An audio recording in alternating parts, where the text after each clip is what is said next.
এই আজকে দেখো, আগের দিন কি হয়েছিল, গুটির সাহায্যে সংখ্যা লেখা হয়েছিল, তাই তো। আজকে এবার আছে কার্ডের সাহায্যে সংখ্যা লেখা। একই রকমের জিনিস, যেইভাবে গুটির সাহায্যে করা হয়েছিল, কার্ডের সাহায্যে আমরা সেইভাবেই সংখ্যাগুলোকে সাজাবো। গুটির ক্ষেত্রে এককের ঘরের জন্য আমরা কি গুটি ব্যবহার করেছিলাম, কি রঙের গুটি? এককের ঘরের জন্য লাল রঙের গুটি ব্যবহার করা হয়েছিল, তাই তো। আর এখানে কার্ডের ক্ষেত্রেও একই রকম ভাবে তিন কোণা, এরকম একটা তিন কোণা লাল রঙের কার্ড ব্যবহার করব, সেই একই লাল রঙের। ঠিক আছে। দশকের ঘরের জন্য কি রঙের গুটি ব্যবহার করা হয়েছিল? হলুদ রঙের। এখানেও কার্ড ব্যবহার করব হলুদ রঙের, সেইটা কি হবে? এরকম চার চৌকা হলো। আর শতকের ঘরের জন্য কি রঙের গুটি ব্যবহার করা হয়েছিল? সবুজ রঙের। এখানেও সবুজ রঙের কার্ড ব্যবহার করব, যে কার্ডটা হবে একটু এরকম ডিমের মতো। বুঝা গেল? তাহলে এটা এককের ঘরের জন্য এককের কার্ড, এইটা দশকের কার্ড, আর এটা শতকের কার্ড। তাহলে এই কার্ডটার মান কত? এই কার্ডটার মান হচ্ছে 1। এই কার্ডটার মান 10। আর এই কার্ডটার মান হবে 100। হলো। এবার যদি কোনো সংখ্যা দেয়, আগে যেরকম ভাবে গুটির সাহায্যে সাজানো হয়েছিল, সেই রকম একই রকম ভাবে কার্ডের সাহায্যেও সাজাতে হবে।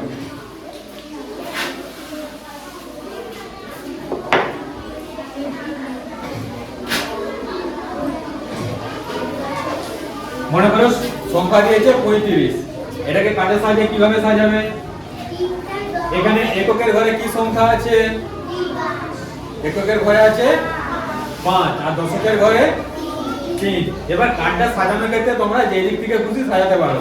প্রথম দিক থেকে সাজাও। তাহলে প্রথমে আছে দশকের ঘরে 3। তাহলে দশকের ঘরের জন্য কি কার্ড ব্যবহার করা হয়? দশকের ঘরের জন্য কি কার্ড ব্যবহার করা হয়? হলুদ রঙের। হলুদ রঙের কি কার্ড? কি রকম দেখতে? চৌকা। তাহলে কটা কার্ড হবে? 3টা। তাহলে এখানে 3টা চৌকা কার্ড দেওয়া হলো। ঠিক আছে। তাহলে 3টা হয়েছে। এবার 5-এর জন্য 5টা কোন ঘরে আছে আগে বলো? 5টা আছে এককের ঘরে। এককের ঘরের জন্য কি কার্ড ব্যবহার করা হয়? এককের ঘরের জন্য লাল রঙের কার্ড। সেটা কি রকম দেখতে? তিন কোণা দেখতে, তাই তো। তাহলে 3 কোণা লাল রঙের কার্ড এখানে কটা হবে? 5টা 3 কোণা লাল রঙের কার্ড।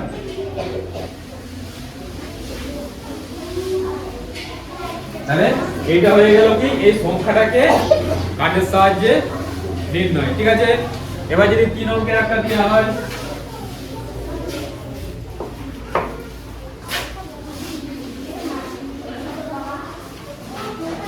বলো এককের ঘরে কি সংখ্যা আছে?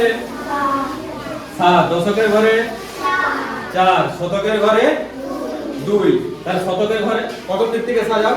শতকের ঘরের জন্য কি কার্ড ব্যবহার করা হয়?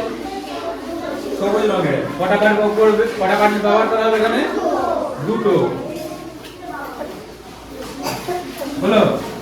তারপর দশকের ঘরের জন্য কি কার্ড ব্যবহার করা হয়? হলুদ রঙের। কটা ব্যবহার করতে হবে? এখানে 4টা দিতে হবে।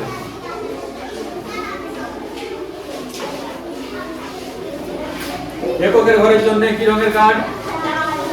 লাল রঙের। কটা দিতে হবে? কটা? 7টা।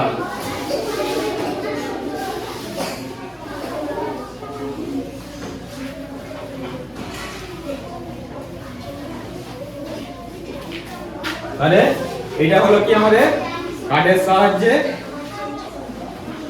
সাহায্যে সংখ্যাটা লেখা হলো, তাই তো। এবার যদি এই কার্ডের মানগুলো হিসেবে সংখ্যাগুলোকে লেখা হয়, এই কার্ডের মান কত? 100। কটা আছে? 2টো। তাহলে এখানে এই কার্ডের এখানে মান কত হবে? 2টো কার্ডের জন্য 200।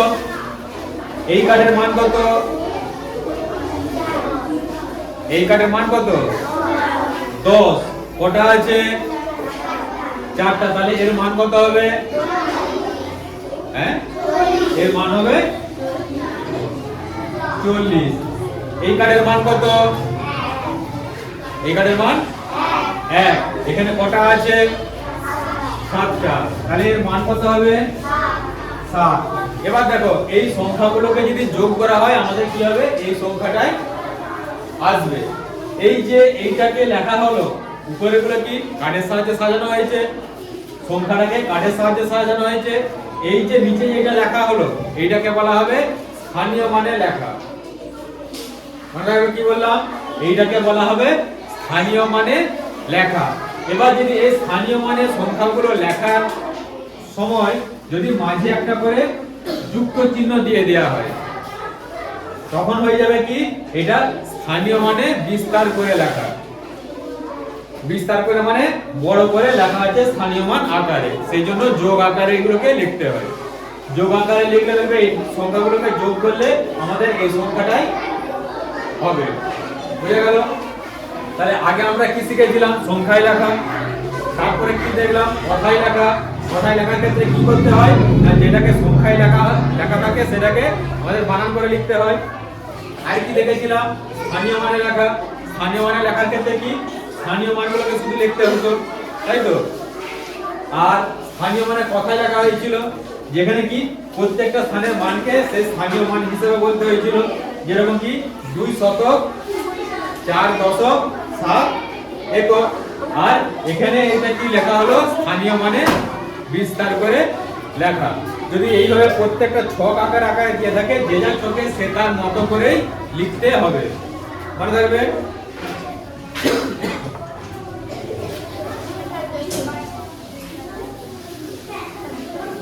তাহলে স্থানীয় মানে বিস্তার করে লেখা এবার দেখলে। এবার দেখো এই সংখ্যাটাকে দু রকম ভাবে কিভাবে লেখা যায়, বা এক একটা সংখ্যার ক্ষেত্রে দু রকম ভাবে কি লেখা যায়। যদি এইটাই লেখা হয়, এখানে দেখো কটা সংখ্যা আছে। আচ্ছা, তার আগে আরেকটা জিনিস জানতে হবে, সংখ্যা আর অঙ্ক এই জিনিসটা কি আগে জানতে হবে। এই যে এই পুরোটা লেখা আছে 200, কত লেখা আছে? 247, তাই তো? এইটা পুরোটাকে বলা হবে সংখ্যা। এটা হয়ে যাচ্ছে কি একটা সংখ্যা। আচ্ছা, এই সংখ্যার মধ্যে আর কটা সংখ্যা রয়েছে? এর মধ্যে আর কটা সংখ্যা আছে? 2 আছে, 4 আছে আর 7 আছে, তাই তো?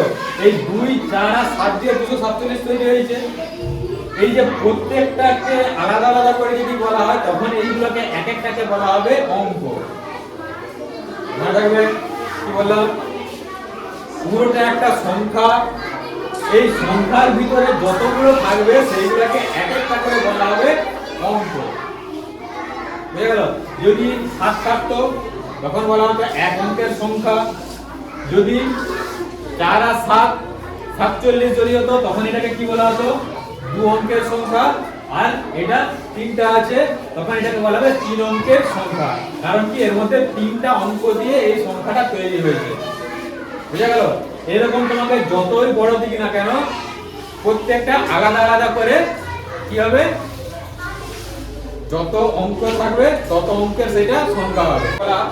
প্রত্যেকটা আলাদা আলাদা করে বলা হবে অঙ্ক, আর একসঙ্গে যখন লেখা হবে সেটাকে বলা হবে সংখ্যা। মনে রাখবে? এবার দেখো এইটাকে দু রকম ভাবে এর মান লিখতে বলে। কি না, প্রকৃত মান আর স্থানীয় মান। প্রকৃত মান বলতে আমরা যেই মানটাকে দেখতে পাচ্ছি সেইটাকে বলা হবে প্রকৃত মান।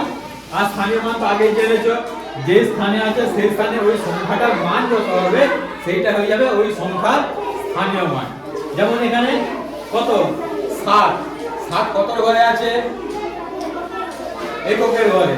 তাহলে এটা যদি বলে 7 এর প্রকৃত মান কত, তাহলে আমরা দেখতে পাচ্ছি কত? 7। তাহলে 7 এর প্রকৃত মান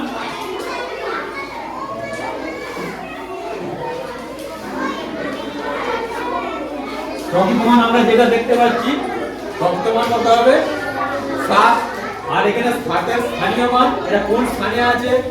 এককের ঘরে, তাই তো? এককের ঘরের মান কত? 1। আর আছে কত? 7। তাহলে 7 আর 1 একই জিনিস, 7ই থাকবে। তাহলে 7 এর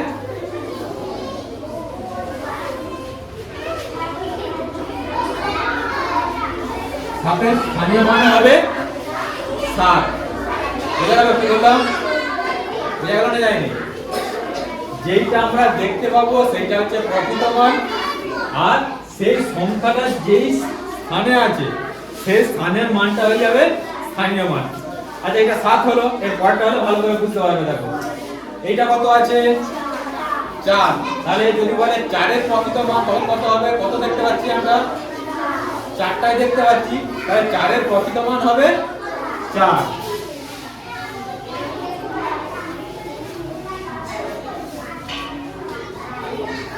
4 এর প্রকৃত মান হলো 4। এবার 4টা কোন স্থানে আছে? 4টা কোন স্থানে আছে? কত ঘরে? দশকের ঘরে। দশকের ঘরে মান কত? 10, তাই তো? তাহলে দশকের ঘরে 10 মান, সেই মানে আমাদের 4টা 10 আছে, তাহলে আমাদের তার স্থানীয় মান কত হবে? 40। তাহলে এখানে 4 এর স্থানীয় মান কত হবে?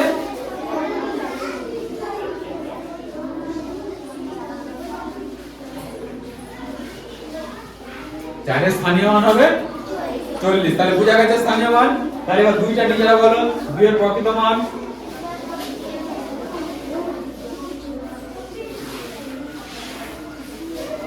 2 এর প্রকৃত মান 2, আর 2 এর স্থানীয় মান কত হবে? হ্যাঁ 2 এর স্থানীয় মান হবে 200।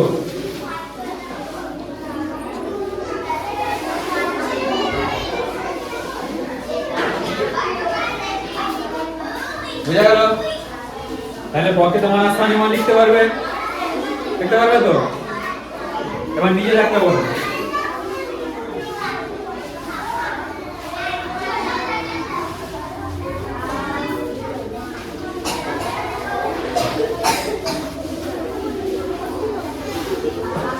কত আছে সংখ্যাটা?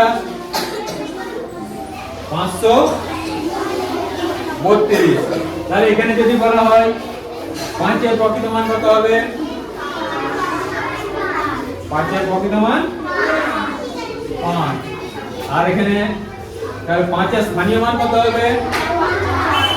5 কোন ঘরে আছে? শতকের ঘরে। তাহলে শতকের ঘরে স্থানীয় মান কত হয়? শতকের ঘরে স্থানীয় মান 100, আর আছে 5, সেই জন্য হবে 500। তাহলে 5 এর স্থানীয় মান হবে 500। তাহলে এখানে তারপরে বলো 3। 3 এর প্রকৃত মান কত হবে?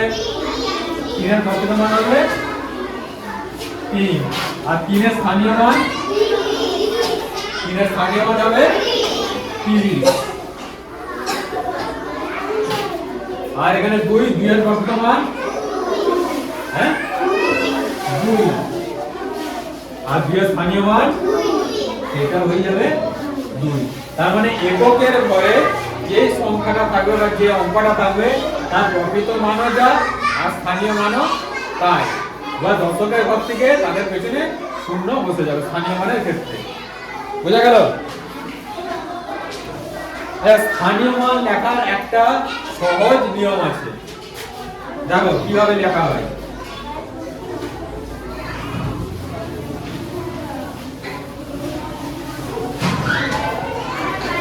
যে কোনো সংখ্যা, যত এখানে 3 অঙ্কের সংখ্যা আছে, এটা যত বড়ই সংখ্যা থাক স্থানীয় মান আমরা খুব সহজে লিখতে পারি।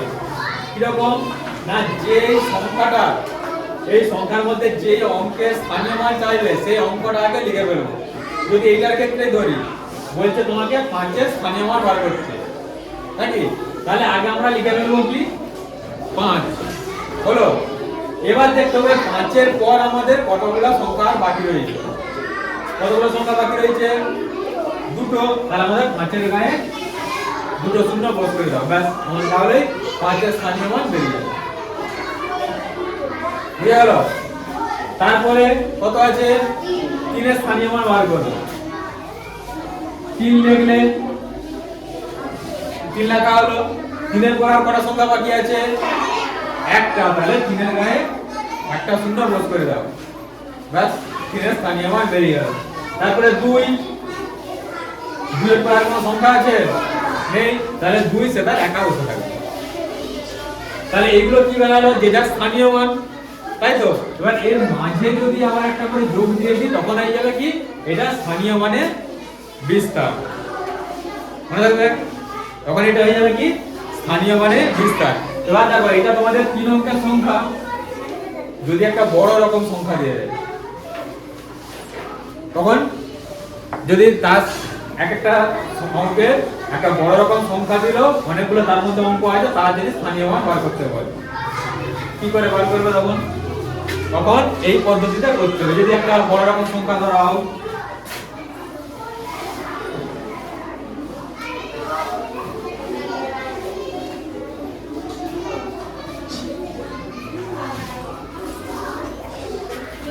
তোমাদের এখন এত বড় সংখ্যা নেই, কিন্তু এইগুলো যদি স্থানীয় মান বার করতে বলে তখন কিভাবে বার করবে? দেখো একটা একটা করে নাও, নিচে নিচে লিখবো, ঠিক আছে? প্রথমে 4, ঠিক আছে? 4 এর স্থানীয় মান কি হবে, কি বলেছি? প্রথমে 4 লিখে দাও, বলো। এবার 4 এর পর আর কতগুলো সংখ্যা বাকি আছে? গুনো, 1 2 3 4 5 6 7টা। তাহলে 4 এর গায়ে আমরা 7টা শূন্য দিয়ে দেব।